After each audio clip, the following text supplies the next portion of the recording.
The Clubhouse. As a child, I grew up in a neighborhood of boys. One day, they found a cardboard refrigerator box and used it as a clubhouse. It was for boys only. I wanted in, so they devised an initiation just for me. They took a bunch of bees and shook them up in a mason jar of water to make them angry.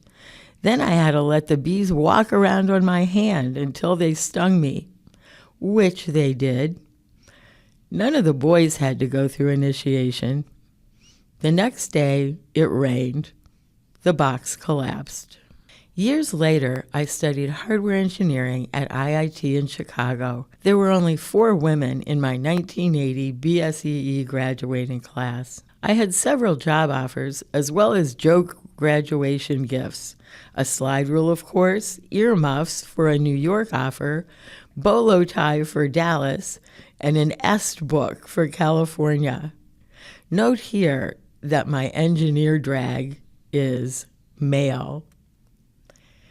Silicon Valley was the absolute mecca for IC designers, so I joined HP's integrated circuits operation and immediately started working on a master's at Stanford in my spare time because I already knew girls had to pay more dues than boys do.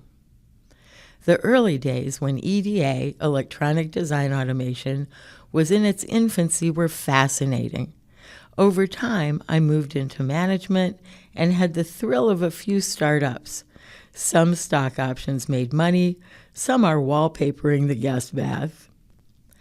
It has been a privilege to ride Moore's Law in semiconductors and see the electronics industry revolutionize the way we live worldwide. Computers, networking, the internet, cell phones, cars, entertainment, and more.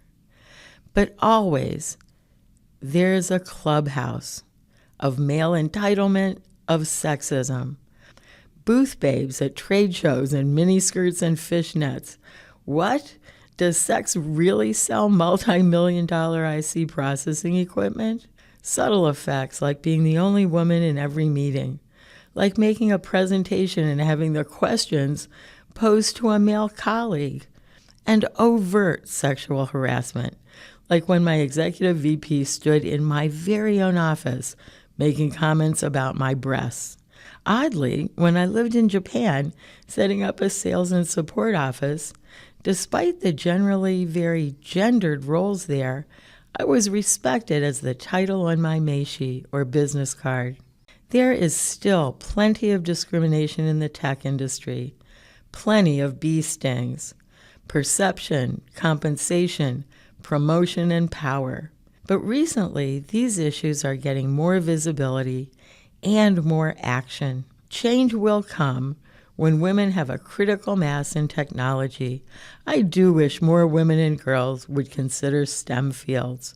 Electronics is fun, challenging, lucrative, worthwhile, and you can do it. No more bees.